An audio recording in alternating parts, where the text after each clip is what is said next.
Сайн байцгаана уу? Бичлэг үзэх өдрийн мэндийг хүргэе. Би өөрийн амьдралаа алхам алхмаар өөрчилж сурч байгаа Дагина байна. Миний сувагт төгс амьдрал байхгүй, харин бодит өөрчлөлт бий. Суургүй яарал хоосон, харин сууртай удаан алхалт жинхэнэ гэдгийг би ойлгосон. Тиймээс энд би бодит амьдрал, бодит өөрчлөлт, бодит тэмцлээ хуваалцах болно.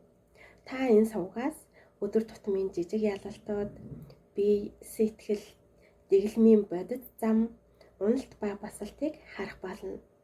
Хэрвээ та өөрийгөө алдахгүйгээр амьдралаа өөрчлөхийг хүсвэл миний сувагт нэгдээрэй.